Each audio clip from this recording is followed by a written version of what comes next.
జరిగే కర్మలన్నీ నేనే చేస్తున్నాను అనుకుంటాడు. అహంకార విమూఢాత్మ, అహంకారంతో మూఢుడైన వాడు కర్తాహం, ఇది దీనికి అన్నిటికీ నేనే కర్తను అనుకుంటాడు అనమాట. అలా కాకుండా తత్వవేత్త ఎలా ఉంటాడో చెప్తాం. అప్పుడు తత్వవిత్తు మహాబాహో గుణకర్మ విభాగయోహ, తత్వవిత్తు మహాబాహో గుణకర్మ విభాగయోహ, గుణాగుణేషు వర్తంతే ఇతి వర్త న సజ్జతే. అంటే ఏంటంటే తత్వవిత్తు అయిన వాడు, అంటే జ్ఞానం ఉన్నవాడు ఏమనుకుంటాడంటే, ఓ మహాబాహు, ఓ అర్జున, తత్వవిత్తు ఎలా ఉంటాడంటే గుణకర్మ విభాగయో, గుణాలు ఏంటంటే ప్రకృతి త్రిగుణాలు, అంటే సత్వ రజ తమో గుణాలకు సంబంధించిన కర్మల్ని, గుణ కర్మల్ని ఆ విభాగం తెలుసు అతనికి.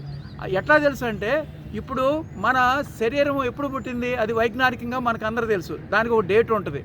అలాగే ఆ డేట్లో ఏర్పడిన శరీరం ఎలా ఏర్పడుతుంది? మొత్తం ఈ పంచభూతాల ద్వారా మనకి శరీరం ఏర్పడుతుంది. ఆ శరీరాల్లో ఉన్న అవయవాలు, ఈ జ్ఞానేంద్రియాలు, కర్మేంద్రియాలు పనిచేస్తాయి. ఆ పని చేయటం వల్లనే ఏం చేస్తాయి? వస్తువులను చూస్తాయి. ఇంద్రియాలు, ఇంద్రియ విషయాలు, ఇంద్రియాలన్నీ మన శరీరంలో ఉంటాయి, ఇంద్రియ విషయాలు మన ఎదురుగా ఉంటాయి అన్నమాట. ఇంద్రియాలు ఇంద్రియ విషయాలతో కలిసినప్పుడు పరిణామాలు ఏర్పడతాయి. కానీ దానికి ఆత్మకి సంబంధం లేదు. గుణాగుణేషు వర్తంతే ఇతి మత్వా న సజ్జతే. అంటే ఏంటంటే కర్మకి సంబంధించింది కాదు ఇది. కర్మని వదిలిపెట్టుకుంటాడు. కర్మ చేయక్కర్ల తత్వజ్ఞాని. అంటే కర్మ ఎవరు చేస్తారు? శరీరం చేస్తుంది, ఆత్మ చేయదు. నేను అనేది ఎవరు అనేది తెలుసుకుంటాడు తత్వజ్ఞాని. నేను అనేది ఆత్మస్వరూపం. మరి ఈ కర్మ చేస్తే వచ్చే ఆనందం ఎవరికి వస్తుంది?